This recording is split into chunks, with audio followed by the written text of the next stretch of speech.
The strangest thing about being ignored is that eventually people stop wondering who you really are.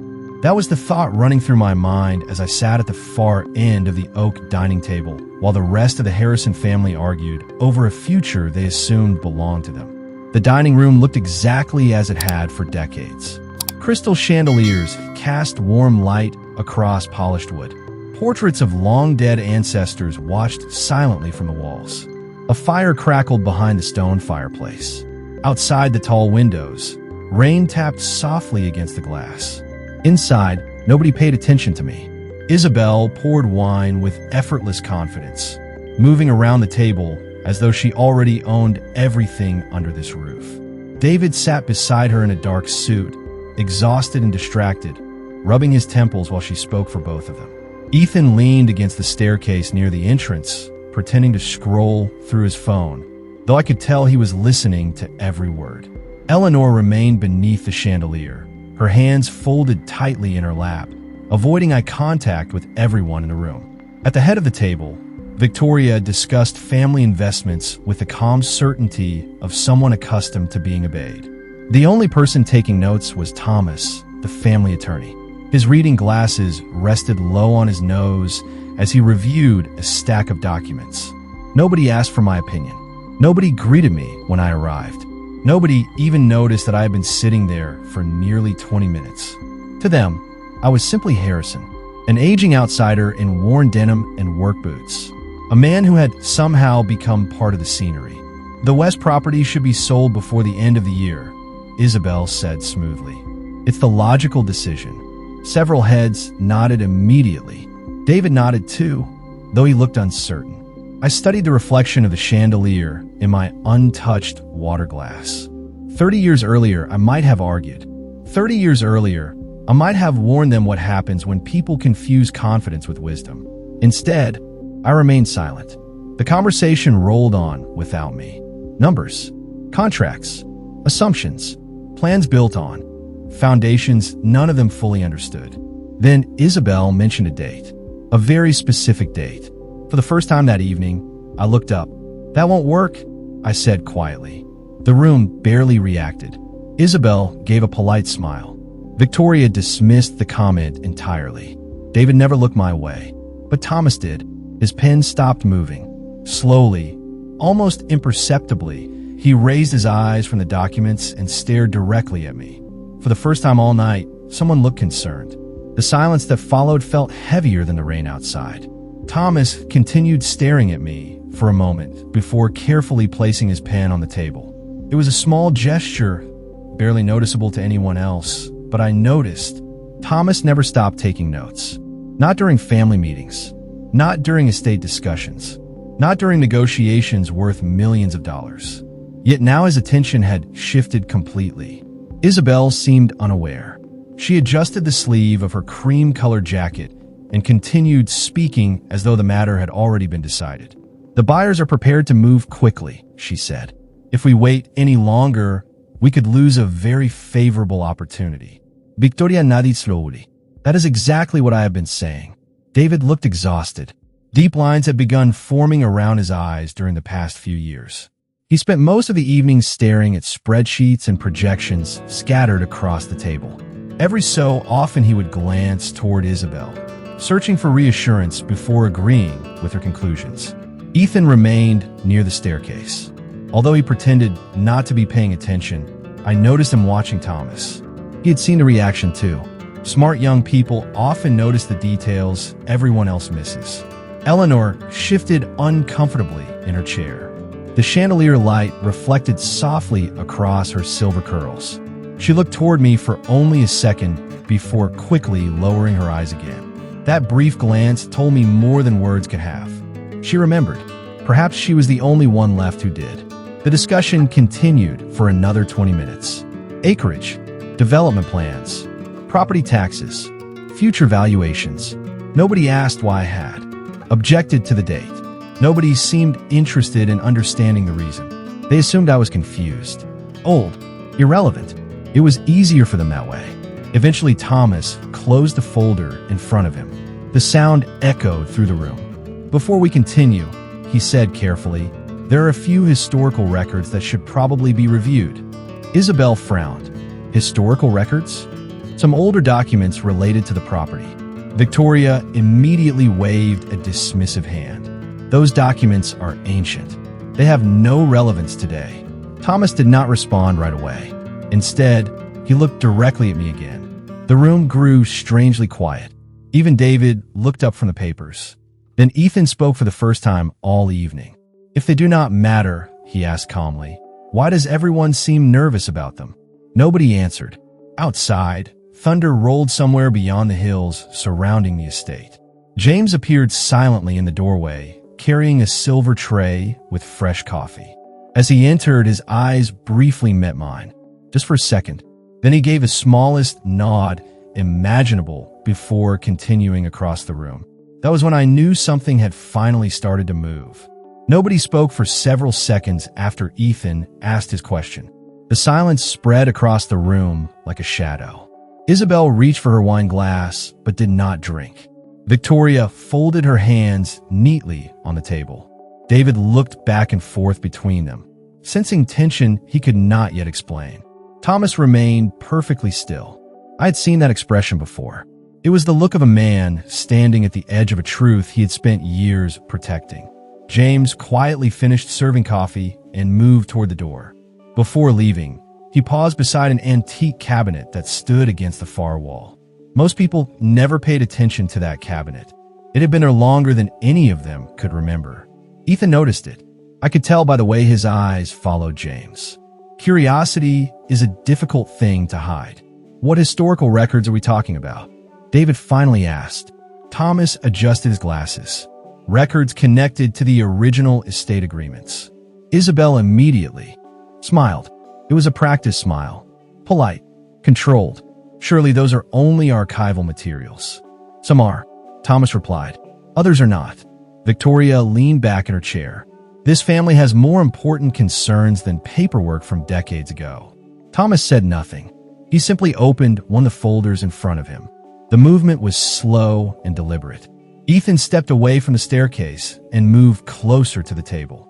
For the first time that evening, he looked genuinely interested. Eleanor's fingers tightened around the edge of her chair. I noticed because I had spent years learning to recognize the small signs people reveal when they are afraid. Outside, the rain continued falling against the windows. The old house seemed to listen with us. Every beam, every stone, every hallway carried memories that most of the family had forgotten. But houses remember even when people choose not to. Thomas carefully removed a faded photograph from the folder. It was old enough that the corners had begun to curl. He studied it for a moment before placing it face down on the table. Isabel frowned. "What is that supposed to prove?" Thomas looked at her calmly. "Perhaps nothing." Then his eyes shifted toward me. "Or perhaps everything." David stared at the photograph. Ethan stared at me. Eleanor looked as though she wanted to leave the room entirely. Only Victoria remained composed. Yet even she seemed less certain than before. Ethan broke the silence. "Why do I get the feeling everyone knows something except me?" Nobody answered immediately. Then from somewhere deep inside the house, an old grandfather clock began striking the hour. One slow chime after another echoed through the halls. As the final note faded away, Ethan looked directly at me and asked the question nobody had asked in years. "Who are you really, Harrison?" The question hung in the air long after Ethan finished speaking. Even the rain seemed quieter. I looked at the young man for a moment and saw something rare in that room. Genuine curiosity. Not ambition. Not fear. Not calculation. Just a desire to understand. Isabel let out a short laugh. "That is a dramatic question for a family meeting." Ethan did not look away from me. "I'm serious." Victoria reached for her coffee cup. "Harrison is Harrison. There is nothing mysterious about him." "Then why is everyone acting like there is?" Ethan replied. Nobody answered. Thomas slowly turned the photograph over. The image faced the center of the table. David leaned forward first. Isabel followed. Eleanor immediately closed her eyes. I noticed that too. She already knew what was in the photograph. The picture had been taken more than 40 years earlier. The mansion looked different then. The trees were smaller. The stonework was brighter. Standing on the front steps was an entire generation of family members long gone. Grandparents, uncles, aunts, children. History frozen in a single moment. Ethan studied the image carefully. Then he frowned. Wait. His finger moved toward the center of the photograph. That cannot be right. David looked closer. What? Ethan glanced at me before looking back at the photograph. That is him. Nobody moved. Who? Isabel asked. Ethan pointed directly at the center of the image. Not near the edge. Not in the background. Directly in the center. Harrison. The room became completely silent. Years of assumptions suddenly collided with a single photograph. David took the picture from the table. His eyes moved across the faces one by one. Confusion slowly replaced certainty. Why would Harrison be standing there? He asked quietly. In the middle, Eleanor lowered her head. Victoria stared at the fireplace. Isabel looked annoyed rather than surprised. Thomas folded his hands. Nobody seemed eager to explain. Because somebody wanted everyone to forget, Ethan said before anyone else could speak. The words landed harder than he realized. James was standing near the doorway again. He had returned without making a sound. His expression remained professional, but there was sadness in his eyes. The kind that comes from watching people repeat the same mistake for years. David continued studying the photograph. Then he noticed something else. Written in faded ink beneath the picture was a date and a caption. He read it twice before speaking. The color drained from his face. This says Founders Dinner. Ethan looked at him. What does that mean? David swallowed. It means the person standing in the center was not a guest. His eyes slowly lifted toward me. The person standing in the center was the one everyone came to see. No one spoke after David said those words. The old grandfather clock in the hallway continued its steady rhythm, filling the silence that had settled over the room. Ethan looked from the photograph to me and back again, trying to reconcile the image in his hands with the man everyone had ignored for years. Isabel was the first to recover. A photograph proves nothing, she said calmly. Families take pictures. Positions change. People move around. Her voice remained steady, but I noticed how tightly she was holding her wine glass. Thomas looked at her for a moment. You know that is not true. Isabel met his gaze. Then explain it. Thomas leaned back in his chair. The Founders Dinner was not a social event. It was an annual gathering attended by shareholders, trustees, and family leadership. Seating arrangements were carefully planned. Every photograph followed the same protocol. Ethan listened closely. David stared at the image without blinking. Meaning? Ethan asked. Thomas folded his hands. Meaning the person standing in the center was recognized as the principal authority connected to the estate. The rain outside seemed heavier now. Water streamed down the tall windows overlooking the dark grounds. Beyond them, acres of land disappeared into the night. Land that generations had fought to control. Land that carried more history than most of the people sitting at the table understood. Eleanor finally spoke. Her voice was barely above a whisper. Some stories were never supposed to be forgotten. Everyone turned toward her. For years, she had remained silent during family disputes. Hearing her speak at all felt unusual. Victoria immediately stiffened. Eleanor. It sounded more like a warning than a name. Eleanor ignored her. She looked directly at the photograph instead. People always assume power leaves when someone walks away. Ethan frowned. What does that mean? Eleanor smiled sadly. It means absence and irrelevance are not the same thing. James remained motionless near the doorway. Sophia had not yet arrived, but somehow I found myself thinking about her. Certain truths have a way of attracting the right people at the right time. David slowly lowered the photograph onto the table. If what Thomas is implying is true, he said carefully, then why has nobody ever told me? Nobody answered immediately. Even Isabel seemed uncertain. Then Ethan noticed something written on the back corner of the photograph. He carefully turned it over. Faded handwriting appeared beneath the date. For simple words, his eyes widened as he read them aloud. Protected in trust by Harrison. The words seemed to settle over the table like dust from an old book finally opened after decades. Protected in trust by Harrison. Ethan read the line again, slower this time, as if the meaning might change. It did not. David leaned forward and took the photograph from him. His eyes remained fixed on the faded handwriting. "Protected?" he asked quietly. "Protected from what?" Thomas exhaled slowly. For the first time that evening, he looked tired. Not physically tired, the kind of tired that comes from carrying a burden for too many years. "That question," he said, "is exactly why those records matter." Isabel immediately pushed her chair back an inch. The movement was subtle, but impossible to miss. "This is becoming ridiculous. We're talking about notes on an old photograph." Thomas calmly opened another folder. "No, we're talking about legal instructions attached to the original trust." Victoria's expression hardened. "Those documents were settled years ago." "No, Thomas replied. "They were preserved years ago." The distinction changed the atmosphere instantly. Ethan moved closer to the table. David remained frozen. Eleanor stared at the fireplace, her eyes reflecting the firelight. I could almost see the memories moving behind them. Some people spend their lives protecting secrets. Others spend their lives hiding from them. Eleanor had done both. James quietly stepped forward and placed a small wooden box beside Thomas. The box looked ordinary. Dark walnut, brass, corners worn smooth with age. Yet the moment it touched the table, Victoria's face lost color. Ethan noticed immediately. So did David. "What is that?" Ethan asked. Thomas rested one hand on the lid, something that was not supposed to be opened until certain conditions were met. Isabel laughed nervously. "You make it sound like a treasure chest."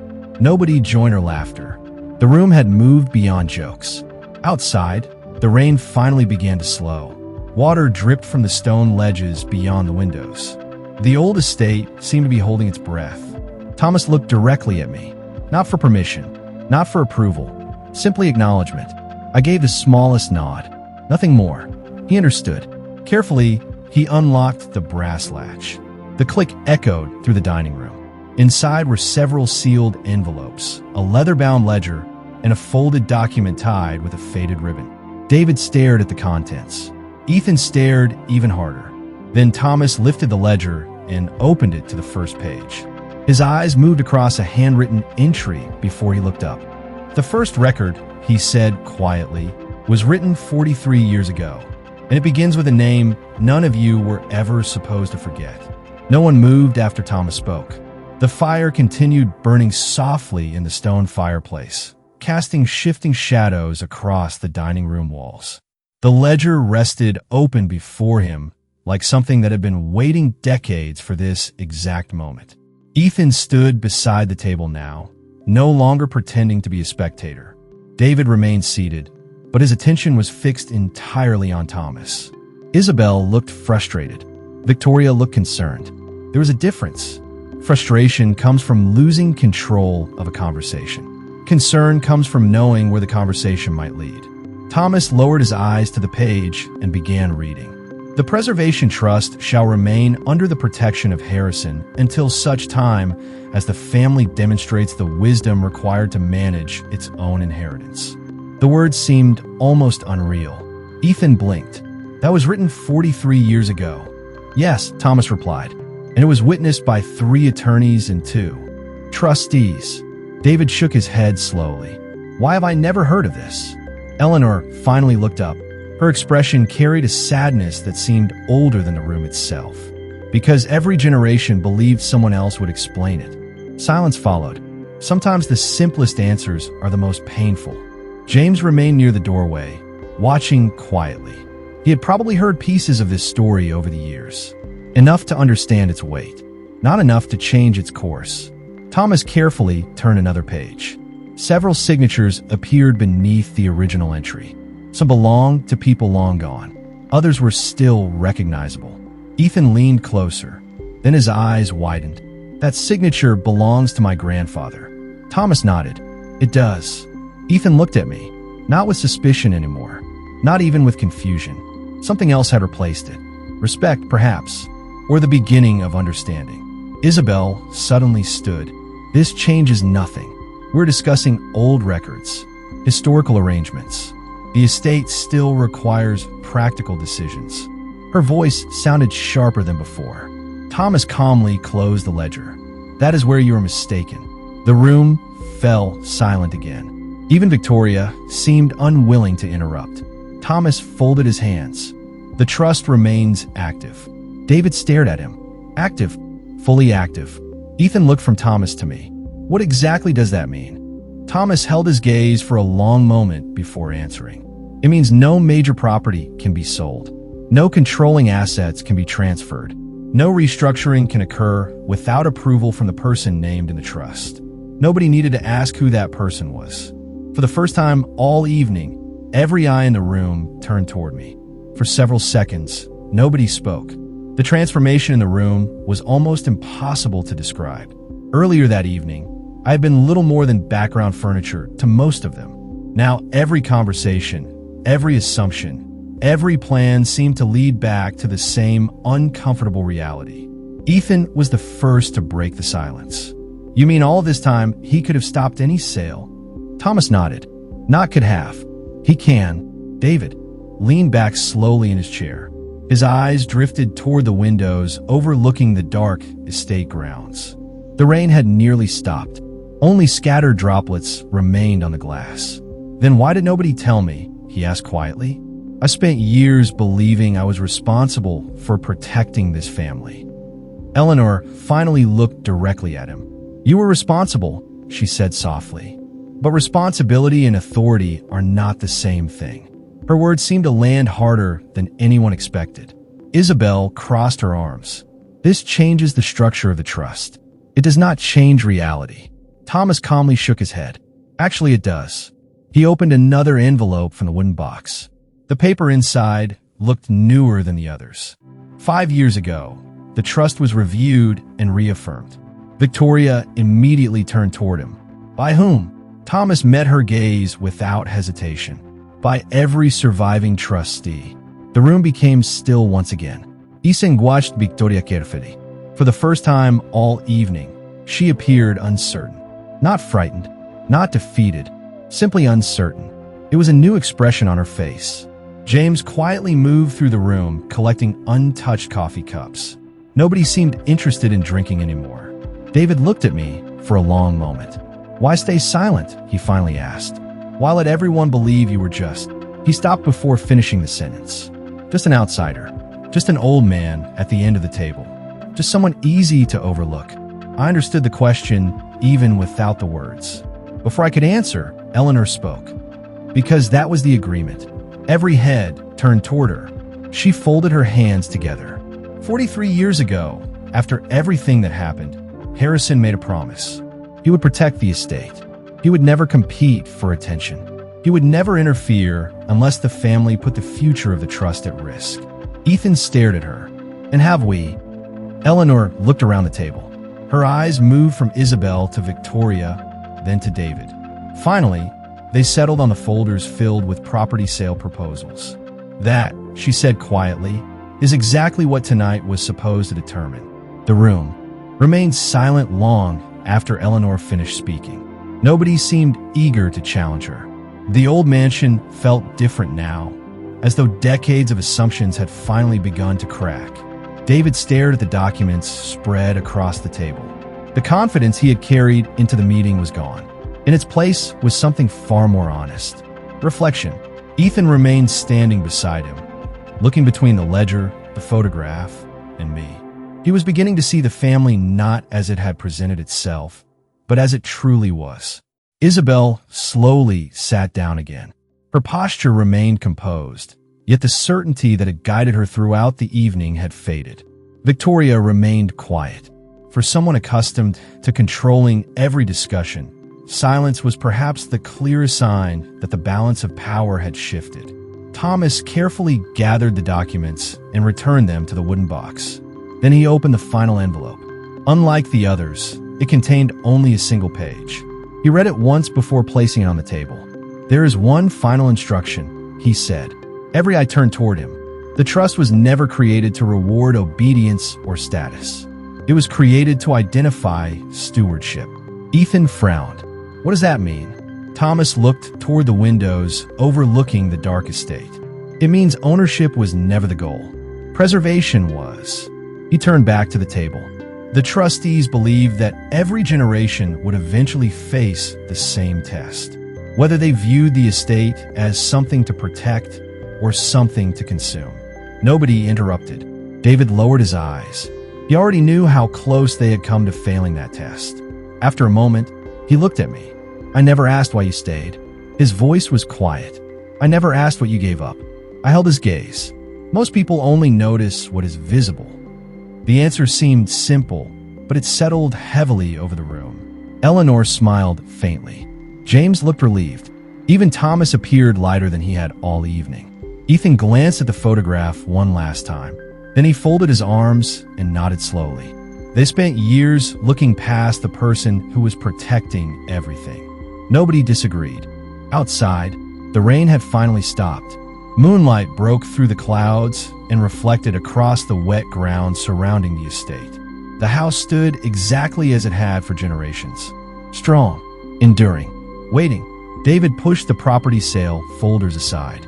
Isabel did not stop him. Victoria did not object. For the first time that evening, nobody argued.